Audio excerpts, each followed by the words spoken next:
which some of you, if you're longtime Denverites, might know as Metro Organizations for People, MOP. We were been involved with them since 1978 here. And Together Colorado is a nonpartisan, multi-faith, multi-race community organization with over 220 congregations and faith leaders across our state. We are a member of the National Network Faith in Action. And you might also have heard a name called Faith in Colorado lately, because we also have activated our political arm, and we've been doing some candidate work around that. But this is a nonpartisan event. We are not endorsing any of the candidates that are up here. This forum is hosted by Together Colorado, Montpelier Presbyterian Church, Security Rs Catholic Church, Shorter Community AME Church, and we are very glad that all of you have shown up here today. I'm a 4-decade member of this congregation of Montview, which sits here on this corner since 1902, first as a tent church community, which I'll call during Park Hill's first gentrification of this neighborhood, from agricultural to residential. And we are in the second iteration of the sanctuary that was here. The first one was over here, and then this is now a community theater space and a lecture hall. I grew to be an adult in this church and in this neighborhood as a newlywed and a first-time home buyer in the 80s. This church helped me to form my values of trying to live here in the beloved community and teach my children these values through the years. Montview and other East Denver churches helped educate white folks on white flight in the 60s and 70s. We've always been a faith community involved in social justice, and now we are striving to become a more anti-racist church community through deep study and personal reflection and change before we re-enter the community to do something meaningful and of import. Today is one step in that direction. I've been asked to read our Transforming Justices team of Together Colorado's public safety vision. This vision was co-created by a group of 7 women, myself being one of those, on my team who wrote separately to what is our vision for Denver's community public safety. It was a spiritual moment when we came together and took from our references of our sacred texts of all religions, and we crafted this. Please let me take a moment of privilege. As people of faith, we believe community is built on relationships of mutual respect, love, understanding, compassion, honesty, and justice. We believe that safe communities are communities in which we take care of each other, value knowing and trusting one another, and share a common understanding that we need each other. We believe safe communities trust in the power of relationships. Safe communities put their resources and community dollars into affordable housing, grocery stores, good schools, places to play and recreate like parks and community recreation centers, and health care from the cradle to the grave, including easy access to mental health services. We are aware there is a dominant narrative that tells us our relationships and our neighbors cannot be trusted, a narrative that would have us believe we need to fear each other. As people of faith, we say, we have heard this story before. The fear-based story of the community is compelling. We have felt it too. We have felt it chill us. We know it makes us smaller and diminishes our lives and keeps our communities from flourishing. Instead, we choose to come together here to build community and relationships, reach out to each other, and create the safe communities we know are possible. We, people of all faiths, races, and backgrounds, keep each other safe.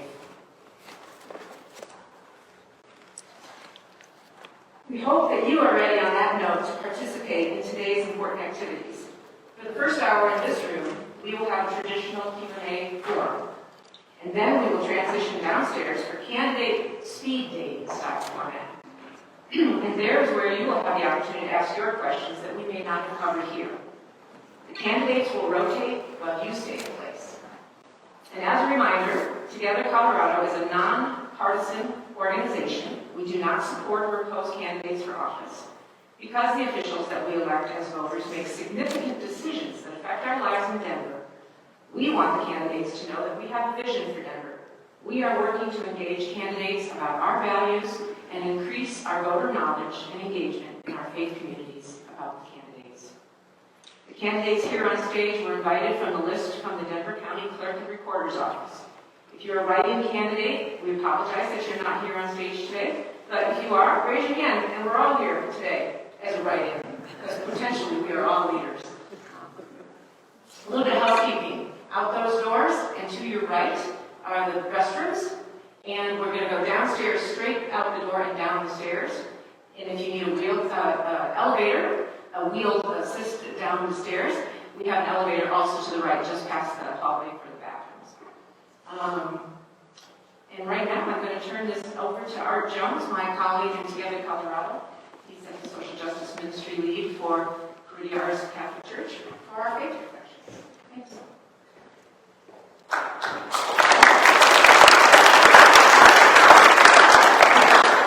Thank you, Marilyn. So I wanted to just have us reflect a little bit on the North Star of Together Colorado. Goes by many names, and Marilyn sort of shared some of what that is all about.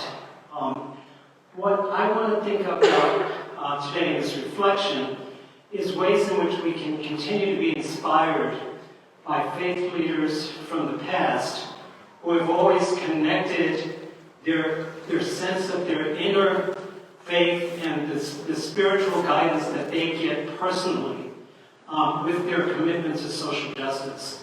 And there are many of those, and one of the ones that I have found to be particularly inspirational is Howard Thurman. Howard Thurman was a spiritual mentor to Martin Luther King and the Civil Rights Movement. He was also a personal mentor to a person that we knew here in Denver, Vincent Harding.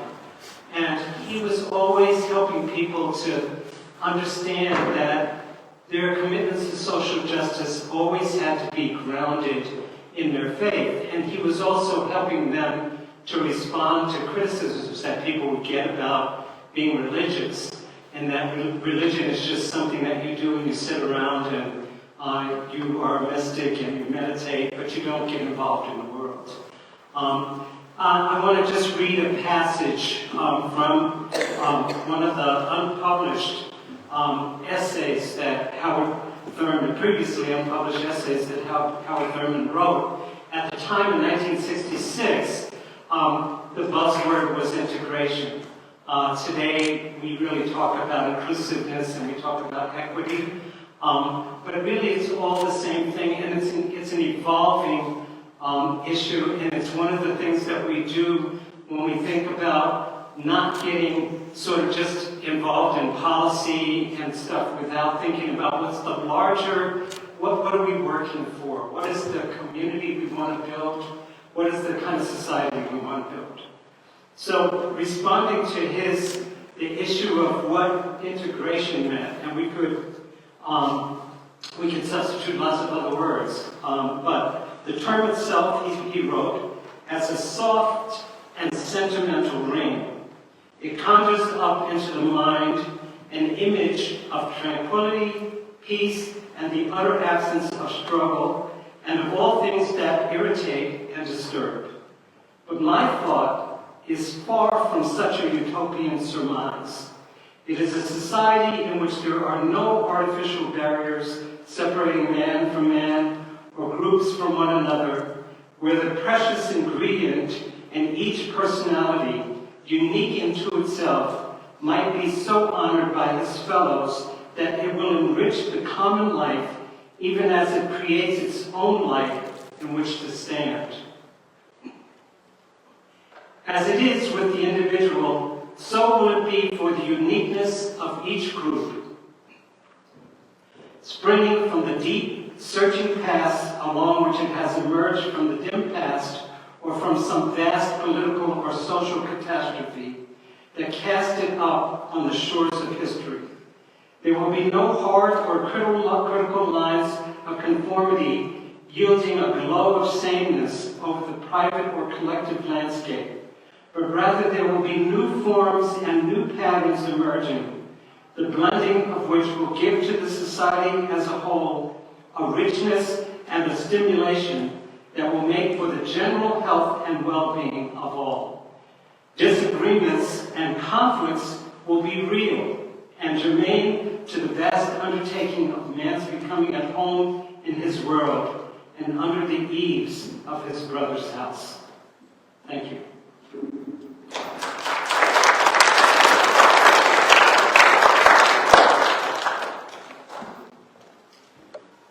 Thank you, Lord. Now we've all been centered in our heart space to our values, our faith values, and our own traditions that teach us in all the great religions to love our neighbors. Now we want to listen to our candidates and hear about their values.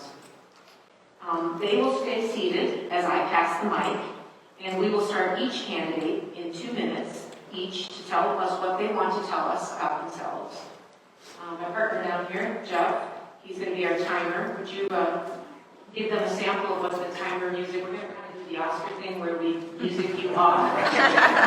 Hopefully it's loud. We need to do something loud enough here. Yes.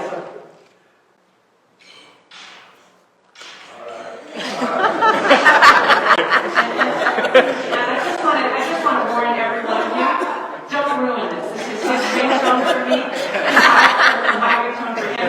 So if you make my, it could begin by that ringtone for me.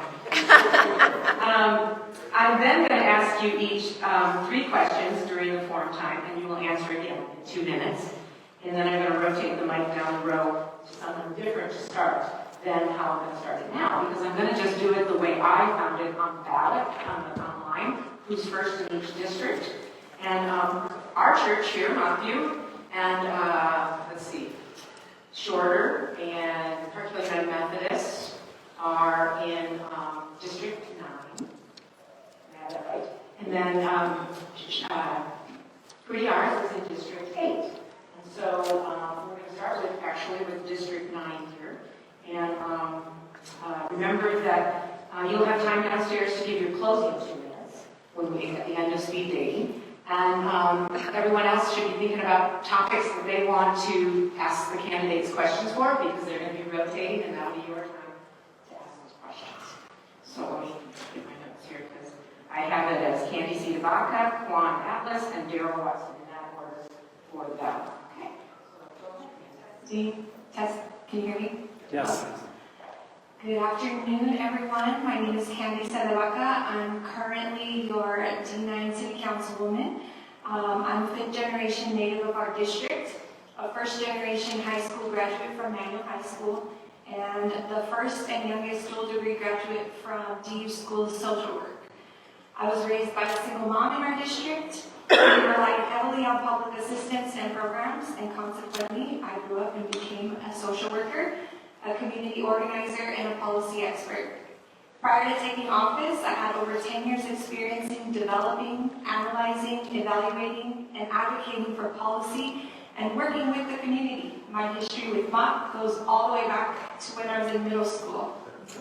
I founded and co-founded several critical D9 serving organizations, including Project Voice, GES Coalition, Tierra Colectiva, which is a community land trust, Ditch the Ditch, and the East Denver Food Sovereignty Initiative.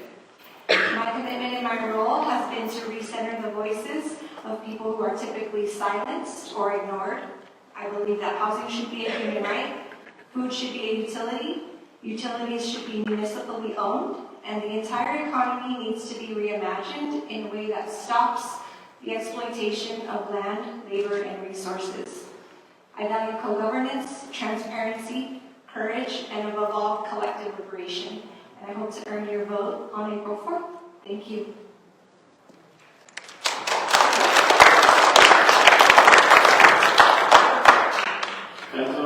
My name is Juan Atlas. I'm also a candidate for City Council. See y'all trying to see me over there. I am running against Candy C. Tabaka to make Denver clean, safe, and affordable again. I have a master's in urban public affairs and have served at all 3 levels of government. First with State Senator James Coleman, my friend, and U.S. Senator Michael Bennett, and then most recently with Mayor Hancock. So serving during a time of COVID, as well as all the social strife that we went through, and seeing the lack of leadership in District 9, putting myself forward with my expertise of policy, as well as getting things done. So, like my opponent, created a lot of nonprofits and businesses in our community. So, I'm one of the founders of Metro Deep, which is an organization focused on racial equity, economic equity. Been the vice president of the Urban League Young Professionals, which connects African American professionals with community service opportunities. And I'm currently the director of the Montbello Organizing Committee, Building Wealth Center, which we focus on entrepreneurship and home ownership in the Montbello area as we are developing 97 units of affordable housing, a grocery store, and commercial space for that community.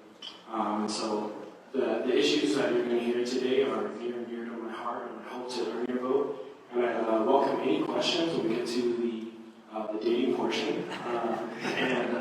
I know that it's crazy that a lot of folks are still so undecided. So thank you so much for putting on this forum, because everywhere we go, people are still asking us questions and they're unsure whether they want to vote. So we only got 8 or 9 days left to make your decision. So let's make that decision today. Thank you.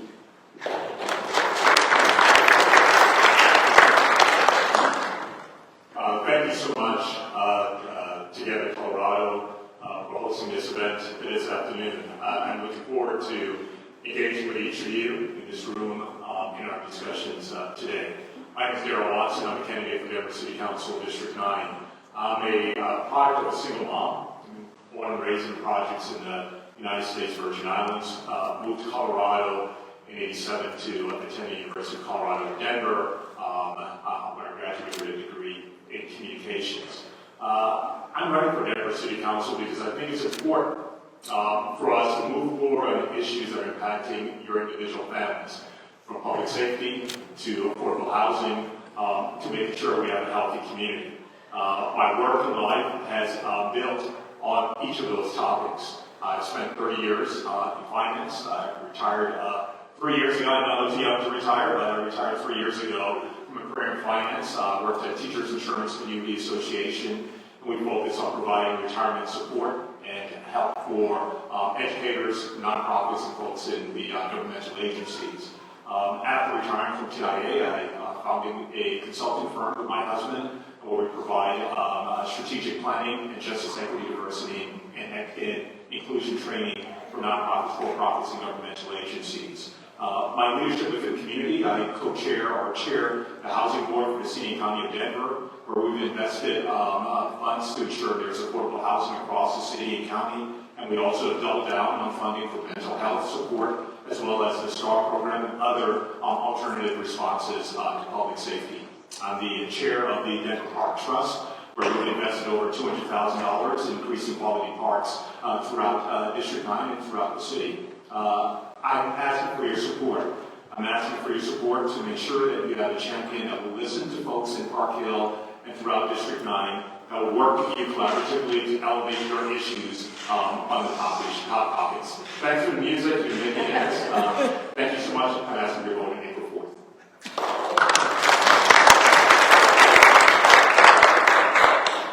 You know the arts. This is amazing.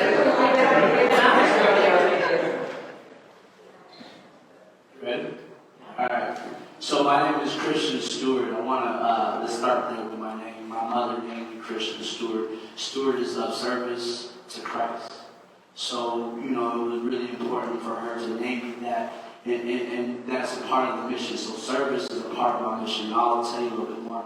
I wanted to talk about the values that I have as a candidate, right? Collaboration, relationships are essential. Love is essential. Service is essential to me. Creativity is essential to me, and equity, which is quality of being fair, right? And so I am a Denver native, born and raised here. I've been educated in Denver. I went to Denver Public Schools. I got my degree in biology from the CU Denver. I also volunteer in Denver. You could tell a lot about a person's heart by who they volunteer for or what they do in their volunteer work. And so a couple of things that I've done, I've been the president and the secretary of the East Colfax Neighborhood Association. It's the neighborhood that I actually live in. I am the co-chair of the Dr. King Jr. Parade, which is Denver's largest celebration of Dr. King Jr. in the nation. I'm very proud of that. Been doing that for 13 years. That work has actually led me to become a community connector with the city and county of Denver. I work with the Department of Transportation and Infrastructure, and I'm specifically signed to District 8. So I have been working on behalf of the district as a community connector, having those relationships with the resident leaders and inside of the city. Makes me very effective. And so that is really important when you think about relationships, what you do with your time that you don't get paid for. And that means a lot to, I'm sure, you.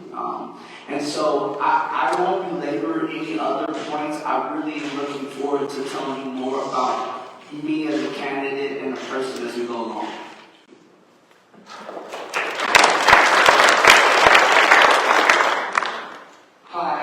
Hi, my name is Tyler Drum. I apologize in advance. I'm really not feeling well today, so I'm trying to keep some distance from the other candidates.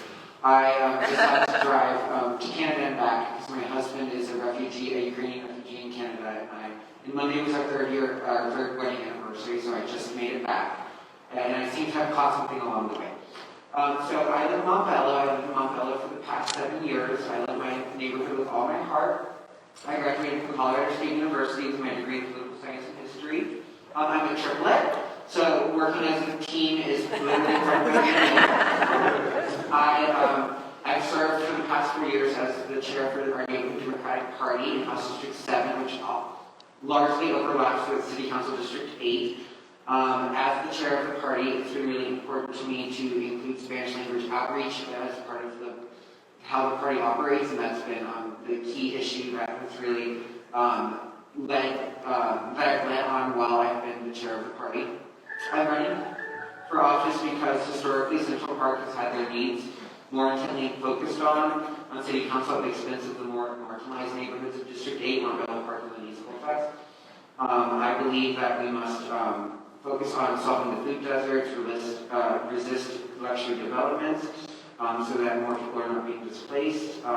We need to fight for climate justice. Our contract with Excel Energy will be up in this term, and I think it's really important that we push them to have a more green Denver, and we must provide better transit so it's a more reliable option for more families like mine.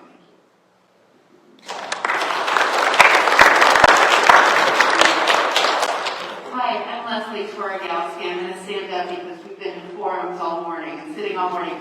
But thank you very much for having me here today. I am also born and raised here in Denver, right here on Denver's east side, and I'm a proud East Angel. I want to give a moment just to acknowledge the horror of this last week that we experienced at our beloved high school. My day job is as I am the director of the Federal Boulevard Business Improvement District. So what I've spent much of the last 9 years doing is trying to support our small businesses on Federal, many of which are minority and women-owned, and keep them in place. Thankfully, we've weathered the storms of COVID, but we're not all the way through. And if I had a chance later, I would like to discuss more of that. In my spare time, though, I serve on the Greater Park Hill R&O Board, and many of you I know familiarly. I was the City Council District 8 representative to the Denver Parks Board for 10 years.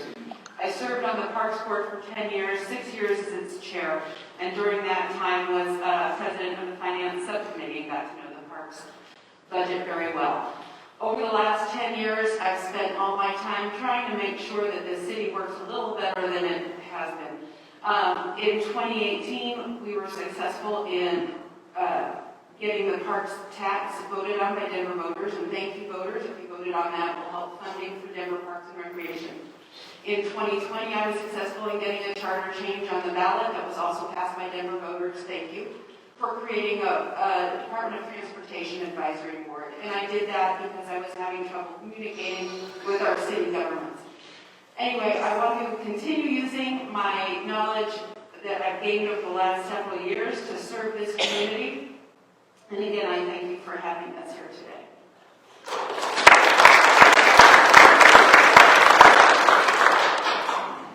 Hi everyone, my name is Shaka Liz, also a candidate for Denver City Council's District 8.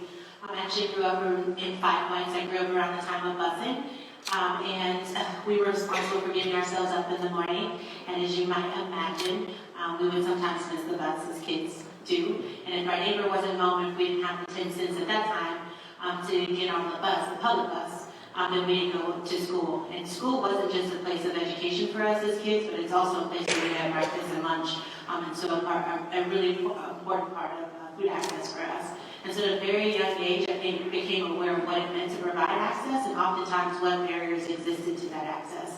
And I took that understanding in both my middle school and high school years and have really found precision in my pursuits to justice from that lens. I worked at the Regional Transportation District for a while as a transit equity specialist, and the reason I chose transportation is because for two reasons. One, I believe it to be a great societal equalizer, but also it's the thing that threads throughout all the issues that we're often talking about: housing, food access, youth violence, criminal justice, et cetera, et cetera. And so really wanted to take my experience, not just as someone who's worked within RTE, but someone who led all of our family and community engagement efforts at Denver Public Schools, so over 200 schools that I was responsible for. Also to take my experience as a VP at the Colorado Coalition for the Homeless, and so someone who knows what it's like to live unhoused and also what it's like to live in affordable housing and eventually own a property at some point. And finally, I'm the only candidate currently that has held an elected position, so I was able to take my experience as an employee from RTD and parlay that into being an elected director at the Regional Transportation District. And so I really like to take that blended experience from a housing perspective, from an educational perspective, from a city and county of Denver perspective, to Denver City Council at this time, because I think it's a good time to have someone with that kind of experience.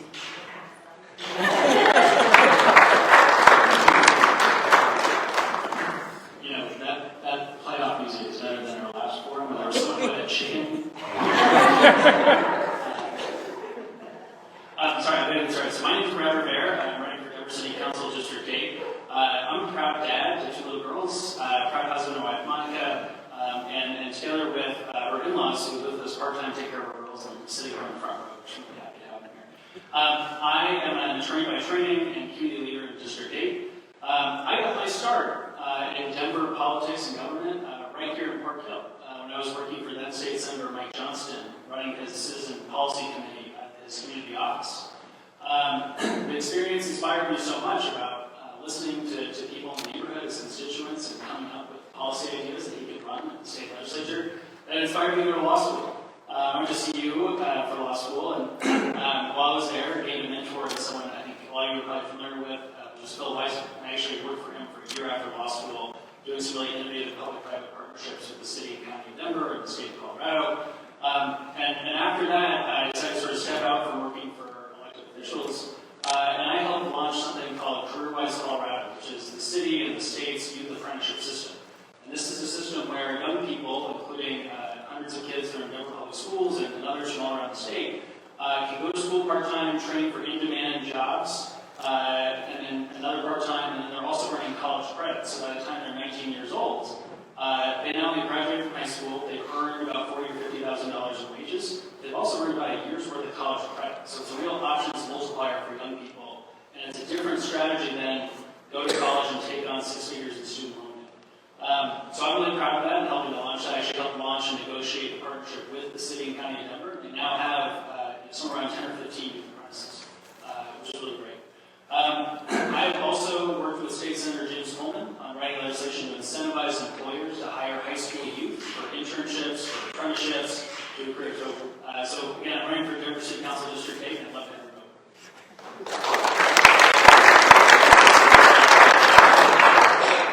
Okay, I don't know about you, but there are no bad candidates up here, so this is a very helpful forum for us to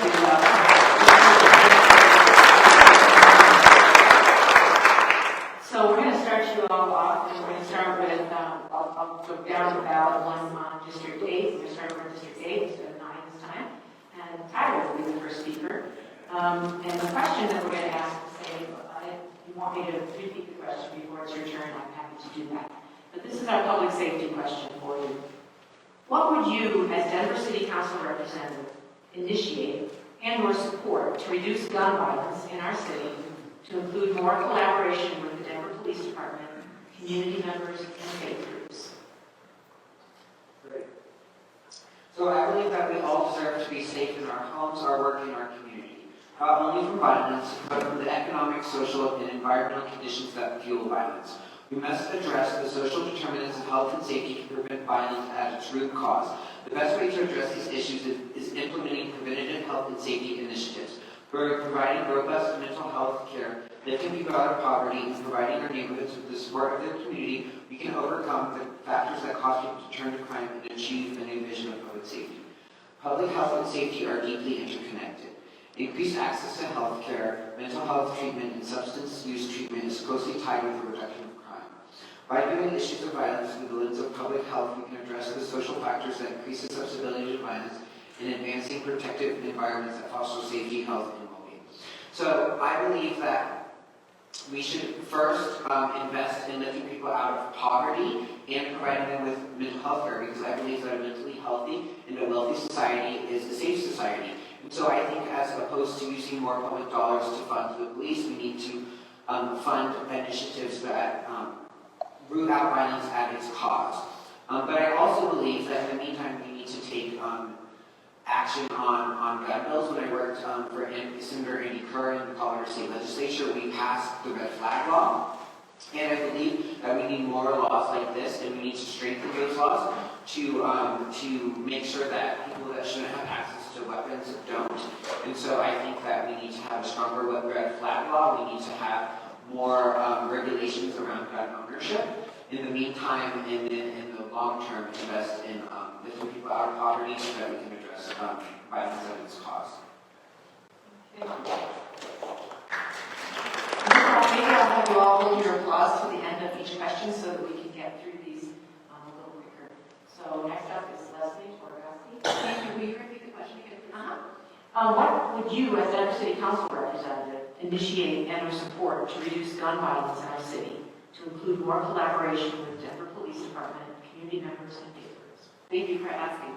This has been at the top of my mind all week after what happened at East. But what happened at East happens at a lot of the schools in the far northeast area all the time, and they don't make the news. So one of the things I want to start with is in our schools, if we do have children with mental health issues, I would like to see them separated, and that might have been what fed into the issue this week. I'd also like to see more metal detectors. But I also want to see more gun buyback programs. I want to, just like Tyler said, support statewide gun laws. I'm terrified by how many guns are on the streets right now. And it seems that it's the way that people they're arguing with the guns. And that's not a safe society. Now, I know that my colleagues here just heard me say this in the last forum, but also in our neighborhood, in our district, what we need is a drop-in mental health care center. And we need it desperately.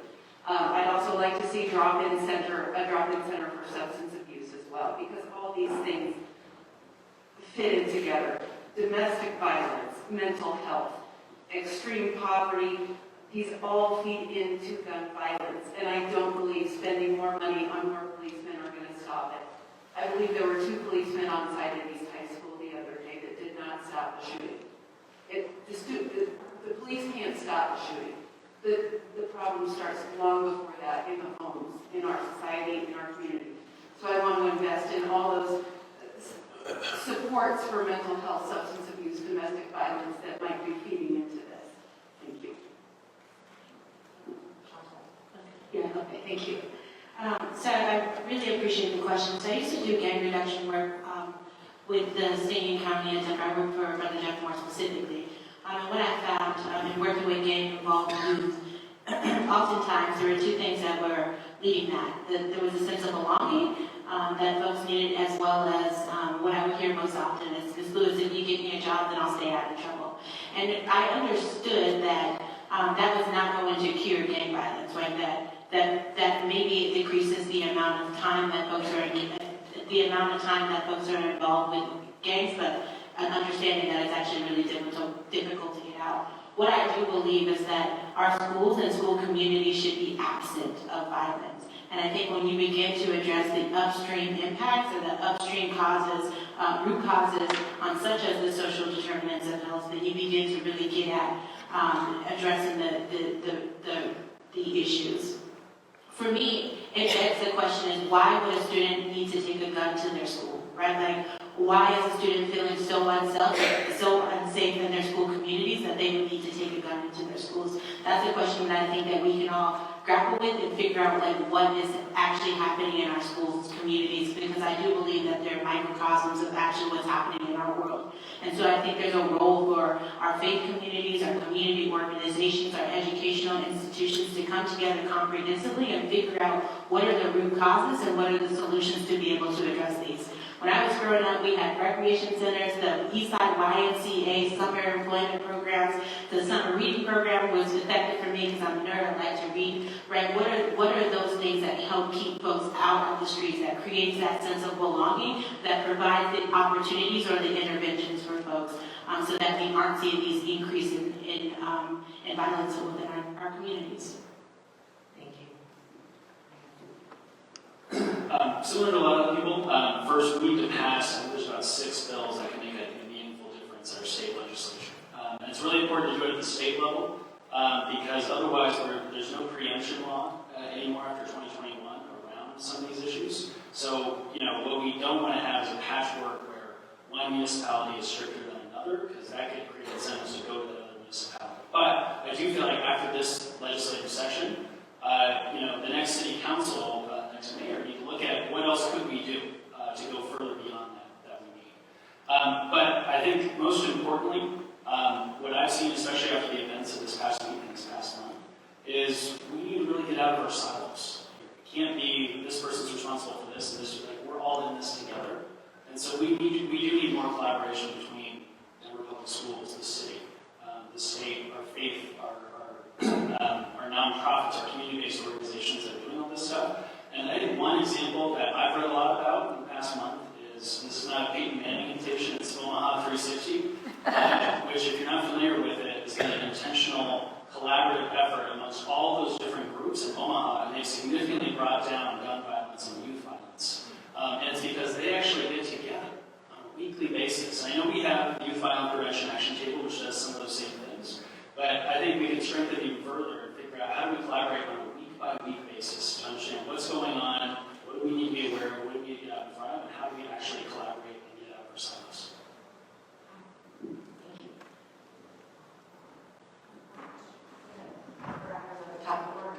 No worries, ready? Alright, so we can continue to work with organizations or departments like the police department on buyback, gun buyback, or even gun locks, right? Where you can lock your guns. Thank you, gun safes, thank you. And I think we also need to make it harder for gun shows to operate in the city.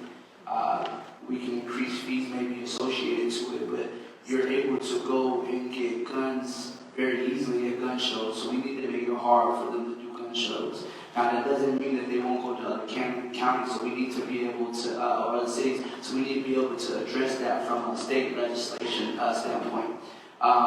We also need to make it harder. We need to do more mental health evaluation before you can purchase a gun.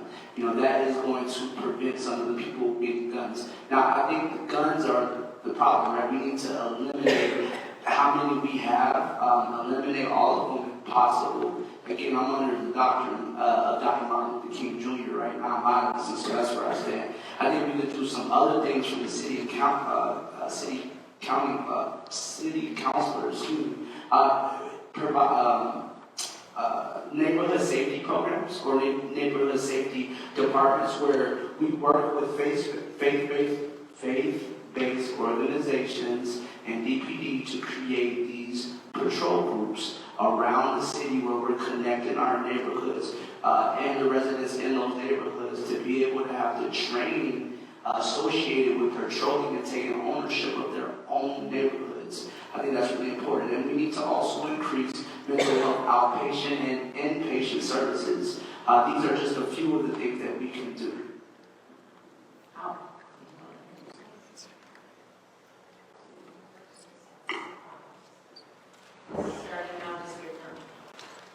Yeah, so I think, the way I look at this issue, and being a young man myself, growing up in the city, there were times where I felt like I needed to have a weapon. I'll be honest about that. It's because I just didn't have a sense of safety, and I knew other kids had guns and knives and brass knuckles and those kind of things. So we have to create a culture of safety by actually making our schools gun-free zones, right? But I walked right into East myself just to go talk to students, and I was surprised that no one stopped me at the door. So we have to increase our safety and security, and we can't be ashamed about that. Talking around in circles about what creates a healthy community is we're missing the common sense. The common sense is these kids want to carry guns because other kids have guns, and they want to protect themselves because they feel like no one's protecting them. And so when we talk about youth violence prevention, I was part of the youth violence prevention action table, and another thing that we have to do better is partnering with our youth violence prevention organizations as well as our faith-based community, and providing resources from our city that's not just high-stakes RFP processes as well as a reimbursement only. It really doesn't support community organizations that are proven to do the work and get things done. Another innovative thing is that we need to talk about neighborhood policing. What does that look like? Actually knowing who your police officers that are assigned to your neighborhood is and having that accountability. We really need to districtize all of our services in the city so you know who are your folks at the city that work for your part of town, and you can actually call them and have a relationship. And if they're not doing a good job, you know who needs to be accountable. I wanted to mention that Montbello Organizing Committee does offer mental health services for nonprofits as well as for youth. So if you didn't know about that service, and so we just have to do better securing our community.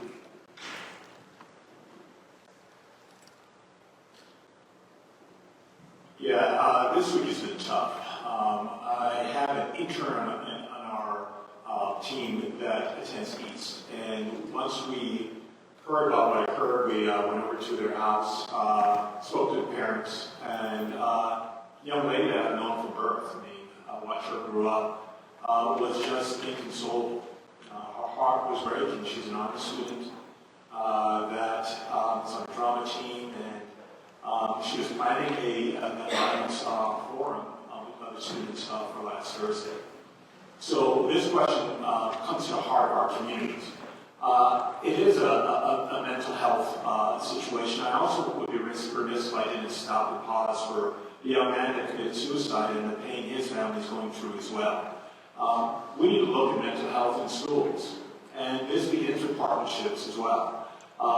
Denver Health Authority hosts or has mental health clinics in many of our schools that are underfunded.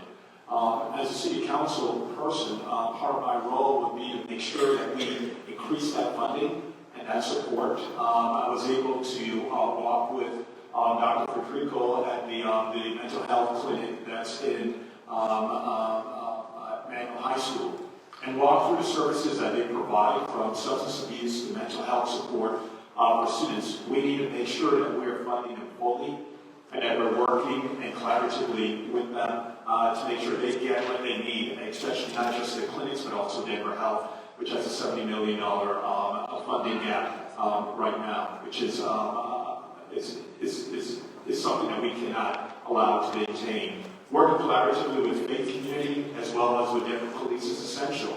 The students at East that I've met with and students across the city have asked to bring back school resource officers. I respect their opinion. I will stand with them and fight for those changes. And then also the 6 gun laws statewide, we're going to work to make sure that those get implemented. It's easy to go last with so many people here who acknowledge that it's really about the root causes of violence. I think the most devastating part of this week is that we have such a criminal justice system that the young man, the perpetrator, saw no turning back from his mistake, and he had to take his own life. And we will now never have the opportunity to know directly from that student what was on his mind, what motivated him to take that gun to school. I worked in youth development prior to coming to city council, and our work was gun violence prevention through pro-social activities and alternatives.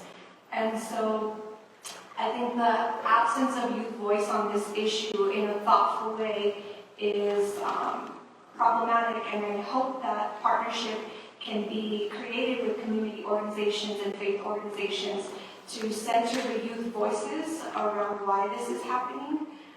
Because even outside of our school gun violence, a lot of gun violence in our city is being perpetrated by young people. I am happy that we are finally getting the ball rolling on reinstating the council school committee, which had disbanded for quite a while, and it was a partnership where city council would meet with the superintendent and school board members. I've been asking for it to be reinstated all 4 years that I've been on council, and it looks like we might finally get that returned, because I think that can then facilitate those quality state and regional partnerships that we need to have consistent and smart gun legislation. There are some things that we can do, but the reality of it is arming yourself is a constitutional right, and what we have to be doing in partnership with each other is building momentum, not just locally and regionally, but nationally, to change our constitution. All right, I'm going to be changing up the rules here a bit because we have one more candidate than we expected this morning, and I'm going to make it go to 1.5 minutes timer. Because we have 2 more questions that we want to get to before we go downstairs. This was a really important one, and thank you all for your time. This is on the housing topic now. We're going to start with District 9. And so Darrell will get to start this time. What is your vision for a greatly increased availability of affordable housing, including housing for people returning from incarceration? Yeah, that's a great topic. Part of my work on as chair of the housing board is providing funding specifically for housing. So first and foremost, making sure that we implement and execute on enhancing housing affordability, which was the first affordable housing mandate that was passed within the state. Second, making sure that we work directly with the state and regional partners to implement Prop 123 that provides $300 million of access to $300 million in investment for affordable housing immediately. Providing transitional housing for folks who are housing unstable right now, ensuring that we rent stabilize folks who are dealing with rent housing instability, and making sure that we provide funding for folks through the Deerfield Fund who want to purchase a first-time home ownership.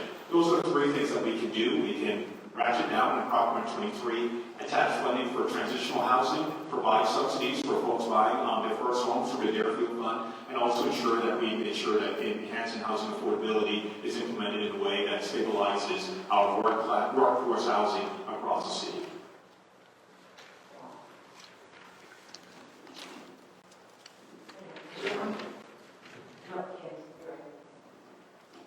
Thank you. I actually have a really long list on this because I've been trying to work on it for quite a while. And I think there's been some resistance, but I think the starting place is recognizing that we only spend 2% of our city's budget on housing, and it's our top issue. So that would be the first place to start, and make sure that as a moral document, we're devoting more than 2%. Amend EHA immediately, because we really let developers off the hook. And I think we need to increase the linkage fee and what we're mandating from developers. Supplement the federal AMI model at the local level. That way it's not based on the highest earning person in the city, but rather an individual's income. Preservation and improved tracking of affordable housing, a tax rebate increase, legalizing all forms of housing, including mobile homes, social housing, master leasing, more safe outdoor sites, more safe parking sites, acquire and convert more motels and hotels, adaptive reuse of downtown commercial buildings, city vouchers, increasing our rental assistance and the use of our rental registry, increasing our eviction legal defense fund, tenant protections, unfair, deceptive, and predatory practice legislation, citywide zoning changes that build on the group living changes we were able to pass, Replacing our zoning code altogether and our criteria that is vague and arbitrary and allows people to be pushed out, invest in more innovations.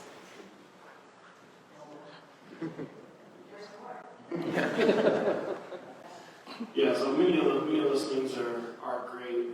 To get to the second part of the question, I have friends who are formerly convicted, and they've shared, as we've worked on policy with our U.S. Senator and State Senator, just the different challenges that they have. And so there's still a lot of discrimination when you're coming into trying to get an apartment, but actually keeping folks in environments that maybe they're trying to get out of, right? Because they can't rent in certain parts of the city because all of the folks that are reviewing those applications are looking at them the same way and denying them. So I think that's a great place to start. We have to talk about rent control and stabilization. We have multiple years of double-digit cost of living increases and rent increases. And Daryl is a candidate that has said he wouldn't consider that multiple times in this fight. Going back to the first part, Candy Tabaka led the effort to remove to cancel the community corrections contract, which put that entire recidivism problem in our city, that we're still trying to work on how we get folks housed and also transitioning back into community.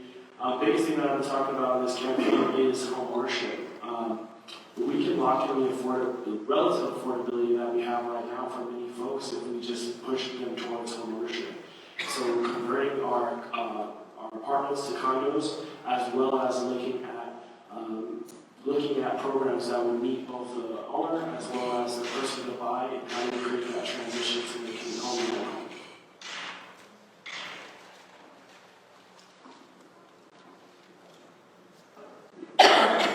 Start on this. So just to recap, you're asking about affordable housing and housing for formerly incarcerated, including them. Yeah, housing. Okay. Thank you. Yes, so for starters, I would like to have a more comprehensive plan working with the state of Colorado for the formerly incarcerated moving. We can't shoulder the burden of all that housing on our own as a municipality. One of the things I want to do as a municipality, though, is start looking into purchasing currently existing multi-unit buildings for affordable housing. Right now, the cost of construction is through the roof, and as you all know, the cost of land right now is through the roof. We're almost at a point where it's cheaper for us to buy currently existing multi-unit housing than trying to find raw land and buy it, especially because those units won't be built for another 5 years, and 5 years from now it'll be even more expensive. So right away I want to just piggyback on what Councilwoman Tabaka said. We're using just 2% of our city's budget on affordable housing. We can and should increase that. And again, I do want to start looking into the purchasing of currently existing units. The other thing that I want to point out too is we have a building called the Vina Apartments, and unfortunately our federal level and our state level housing authorities, HUD and CHAPA, okayed a 12.5 increase in rent in just this 1 year. Those very bureaucracies that we depend upon to help deliver affordable housing units really did a number on the residents of the Vina Apartments. They saw their rents go up 12.5%. Oh, that went really fast. Is it me? So a few things. When we talk about housing, and my colleagues have heard me say this a few times, we aren't talking about the reasons that folks are being evicted. We talk often about the monetary reasons for eviction, but we don't talk about the behavioral reasons for eviction. And so when we talk about solutions for housing, it's important for us to understand why folks are not able to stay housed, particularly from a behavioral standpoint. So I think what we could do is, as we're talking about housing for folks, if we could couple that with a social worker or caseworker to be able to check in with folks so that we are able to proactively keep them in their housing and we aren't responding reactively to folks being able to stay housed. So like the eviction defense fund, but a step ahead of that. I think that there's an opportunity for us to explore tax credits to keep units affordable, particularly with the mom and pop shops. When we talk about developers or those that offer affordable housing, we rarely talk about the folks who maybe own 1 or 2 properties and are intentionally keeping those things affordable. Are there opportunities that we can provide to those folks, those mom and pop owners, homeowners, so that they can keep those things affordable in the long term or in perpetuity. That's an opportunity. And then finally, I think there's an opportunity for us to have policies that promote home ownership.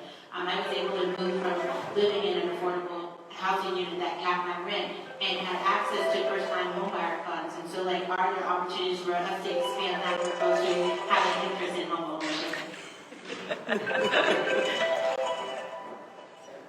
A lot of great ideas already shared. The things that I think are going to be really moving the needle: community land trusts, leveraging Prop 123 funding. I haven't had a chance to review the new Polis administration housing proposal, but I think that can build a lot of affordable housing too. But I think preserving, strengthening, and expanding Housing Affordability Act, I don't think it's quite where we need it to be, but we continue working with stakeholders to really improve that. I also just think we need to incentivize construction of missing middle housing and really make sure we're incentivizing construction of defunct parking lots that are no longer used. Right?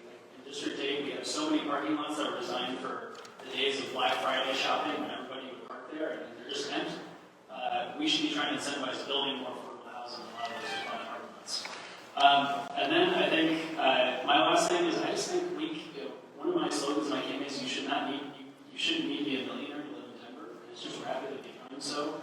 And I really don't want to see Denver become a place of really expensive single-family homes and big, ugly apartment buildings. We should be trying to figure out how do we build all the missing middle and more affordable options for folks at all levels.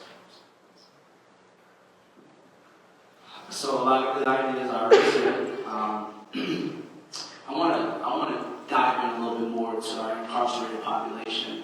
I think it's important while they're incarcerated that we're creating workforce development, where we're training them to be able to have livable wages when they're released, or even if they're doing jail release programs, pay them full wages, and portions of that money while they're incarcerated goes to either helping their families pay rents or to a savings account for when they're released, they're able to make a purchase on a home or even use that for affordable rent. I think that I think once released, that we need to be able to support them more too. Let's just not assume that we don't need to have wraparound services, financial planning programs for them, so when they get out, they understand how to use their money. I think also one of the things as we explore this community benefit agreements program, or the idea that if we're going to do that for developments, that we have a percentage of the jobs that would be created for any type of development be for people who are marginalized, people who are on the lowest rung of the ladder, so they can have some guarantee that they can work building houses, right? They're going to get livable wages doing that. That's already a part of this agreement. So that could be the developer agreement as well as the community agreements. Hi, I'm Tyler. I heard a lot of great ideas today, and I agree with lots of them. I believe the city needs to acquire more apartments to preserve their affordability. We must shift more of our resources to promoting home ownership as a way to preserve our neighborhoods from the effect of gentrification. I support new developments, but only if they are done with consideration. We must use profits from these developments to acquire existing properties to convert to public housing. We need to provide financial assistance to current homeowners and make cultural investments that preserve a community's history and culture. City Council needs to be the front line of addressing poverty. We must support programs that care for homeless individuals with dignity and respect through shelter, job placements, and mental health services, while opposing policies that harass and already marginalized individuals in need. We should provide direct financial assistance to those in need. And we need to make sure that especially people getting out of jail have access to entry-level jobs so that we can tackle this issue and make our community safer. Denver is facing a housing affordability crisis. People are being forced out of Denver to move to more affordable places to live. Wages are not rising while costs are, and attainable units are not being built with quantity needed to keep up with the rising need. We need to expand accessory dwelling unit zoning so more families can grow and stay together.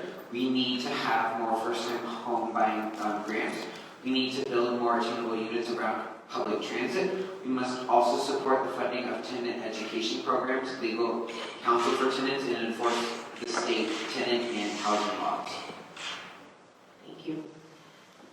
As an organization of Together Colorado that is working to become more want to with that same goal. This next one is around anti-racism work. How would you bring an historical, structural, and current racial context to issues in your role as city council person? And what personal and professional experience do you have that would inform your approach? And we're going to start with, let's see, we do district. Yeah, we'll start with District 8 this time, and Chantel, you Okay. So while on the board for the Regional Transportation District, I was responsible for putting forward a resolution, called the Justice, Equity, Diversity, and Inclusion Resolution. And what essentially this did, within the context of RTD, is it offered trainings, bias trainings, anti-oppression training for RTD directors. In addition to that, a commitment to make sure that we were threading justice, equity, diversity, and inclusion into all aspects of our agency, and so that we were intentional in designing diversity, equity, inclusion, and justice, equity, diversity, and inclusion metrics into accountability measures within RTD. In addition to that, my role currently is I do equity audits for nonprofits and for-profits, and so what that looks like is really establishing a baseline for different assessment categories so that folks can begin to know where they are in terms of racial justice within their organizations. And so I have both personal and professional experience doing just that on a full-time basis. Brett. We've got lots of timers going off in this room. You ready? So big theme of my campaign is listening and learning before leading. And one thing I've done, I think it's the most authentic and effective way to represent District 8. And one of the things I've done as part of this campaign, I just talked to a lot of people. I've asked a lot of people out to coffee in different parts of the district and learned their stories, especially longtime residents of Northeast Park Hill, of Montbello and Colfax, and also I think people in Central Park. And I've heard a lot of their experiences, their disappointments, their hopes, their ideas, and I've just been kind of filing those away, so that if I'm lucky enough to be elected, I carry those with me as I get into the office. But I will also acknowledge, I have privilege. There's no doubt about it. And the way I can sort of see my own privilege has a lot to do with the people that I love. My wife is first generation Indian American, and getting to know her and her family, you see who gets extra screening at the airport. I see how my own biracial daughters get treated differently than kids with different skin colors. And so for me, I want to make sure that I'm doing a lot of listening and learning, not only as part of this campaign, but also if I am lucky enough to be elected, that continues. I'm never done learning, I'm never done listening, and to make sure that informs the context in my office here. Thank you, Christian. So, as I said, I work with the City and County of Denver. I am a community connector. One of the things that the mayor's office has put out, which has become mandatory in my department, is racial and social equity training. I've taken that training. It's a three-day training, and it's hard. It's a real hard training, but it's really important that we continue to have stuff like that be instrumental to the people who are carrying out the work of the city. So that's really important, making that mandatory and continuing to push our people to do that. I think it's really important that we have a racial and equity metrics for the way we are looking at our budget and our laws, right? We need to understand our laws as they currently are, or budget as they currently are, racially equitable.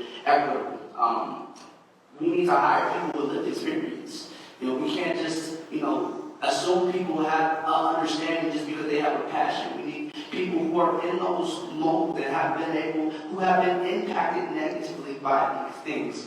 I also like the idea of recruiting more people. We have a department of storytelling. I'm not sure if people know that in the city of Denver, where we, so you can recruit people to tell more stories about how issues like this have impacted them and create a database of how those policies can become ideas that we can drive as a city council person.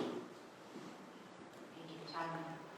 Hi, my name is Heather Drum, and I have served for the past few years on the steering committee for the Day Labor Center in East Colfax. It's a nonprofit that helps largely Spanish-speaking undocumented immigrants get access to services. So during COVID, we did a lot of access to testing and screening. We also help people found businesses, so there's a lot of food truck businesses that we help people found, and we also help them navigate the system of providing services and getting access to different government benefits that they're entitled to. And so I have a commitment to proactively working with my community to solving these issues.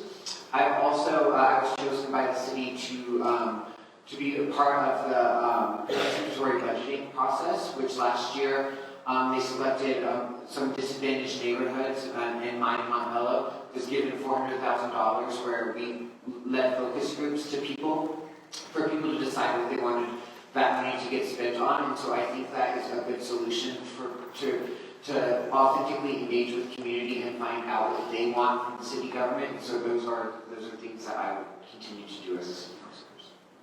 Okay, back to Elizabeth. Thank you, and would you repeat the question? Sure. So how would you bring an historical, structural, and current racial context to issues in your role as city council person? And what personal and professional experience do you have that you want to approach? Okay, thank you. Well, for the last 9 years, as I mentioned, I've been working on Federal Boulevard, which is an extremely diverse neighborhood of everyone from Vietnam, China, Mexico. I've been working a lot with all of these businesses and learning and understanding what their needs are and why they are not comfortable always going to our city government.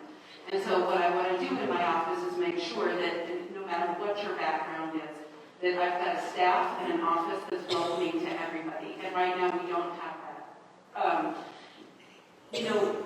One of the things that we're looking at on the west side is they're going to try to create a Jewish historical district, or they're trying to figure that out.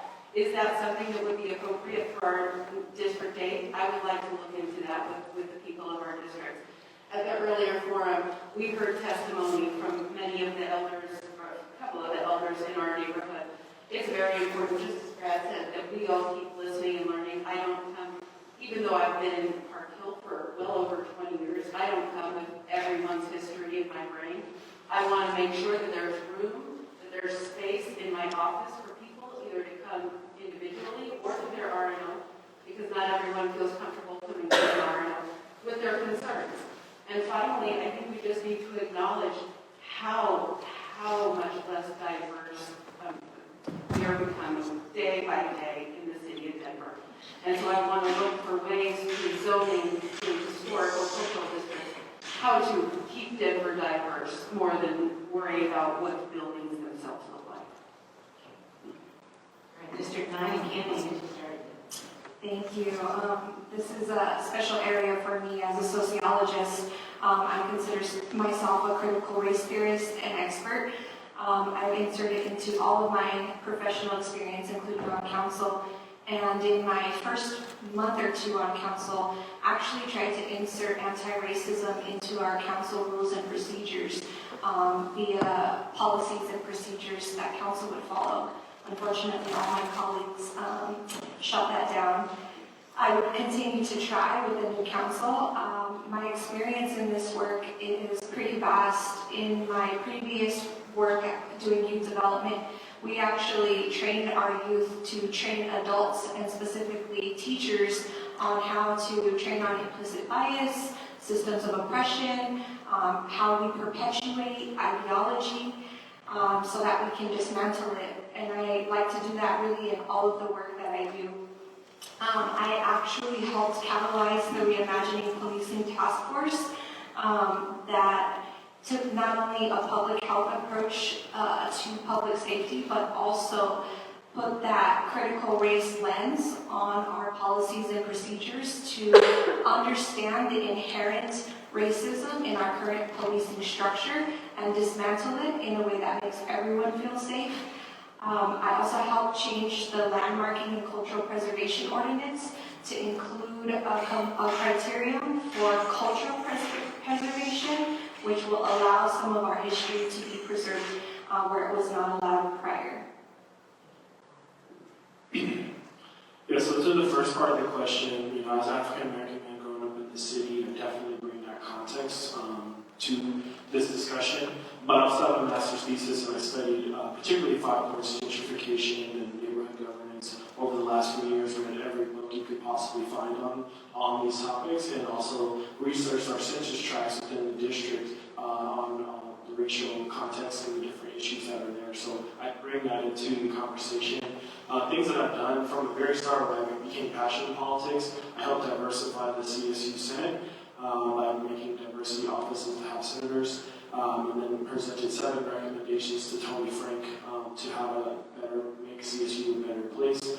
And then leaving that, some of the work I've done, we created the Open Hand Initiative, which got African Americans into home ownership by looking at credit, paying off different collections and things that were on their credit so they could actually get to a 680 credit score. We created the Walter Street Renaissance Project to bring murals and art activations and funding for jazz to the Walter Street corridor. During COVID, our Urban League Young Professionals gave grants to businesses. And my work with the Montbello Organizing Committee, we currently have a cohort of 10 Spanish-speaking only entrepreneurs from various different countries. Montbello is 25% foreign-born, and so even as African-American men reaching beyond into the brown community to make sure that they also have access to entrepreneurship and funding. And so I will continue to do more and more of those type of things. The list goes on and on and on. You can visit my website for that. Yeah, I think this is an important question for members of council, and I'll speak as for my personal experience. As a black man living in Whittier as the former president of the RNL, I was racially profiled by District 2 and District 6 officers. And so from that experience, I worked collaboratively with the chief's office, with the RNO, and with historic black organization like the NAACP to create the Lives Policing Task Force. We worked collaboratively to be the first task force to require that police wear cameras in every contact, that they change the Scantron form, the contact form that police have when they meet with folks to identify race and also other biases. That was very specific work based on my experience, and also as a professional, we provide justice, equity, diversity, inclusion audits of organizations. We work collaboratively with Urban Land Conservancy in the purchase of the Johnson Wales campus to make sure that within that purchase that the affordable units that they developed and they created provided access to housing for predominantly African American folks who are being priced out of Park Hill right now. As the chair of the housing board for the City County of Denver, we began writing a process called the prioritization policy that allows folks who have been displaced from Cole, from Whittier, from Globeville to be able to come back to those communities and have access to affordable housing in those communities. Thank you. Wow. Speed talking. You're all doing great. We have one final question that's just a hand raise. And if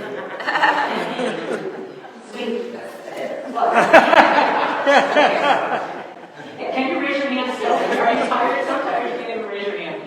No, we want to know from Together Colorado, if you are elected, will you commit to meeting with the leaders of Together Colorado? Okay, take a picture, Ellen. We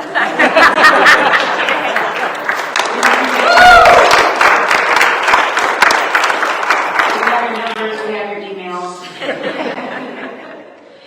Next thing we're going to do right now is we're going to go downstairs for the speed dating round. And there are bathrooms, as I said, right out the door to your right. There's more at the bottom of the stairs to your left if you're a woman, and to the right if you're a man. And we're going to go downstairs straight ahead to the fellowship hall. And I'll have the candidates wait here for a minute while I let you guys all get down there so that you're in place when they come down. How does that sound? Can I have an amen?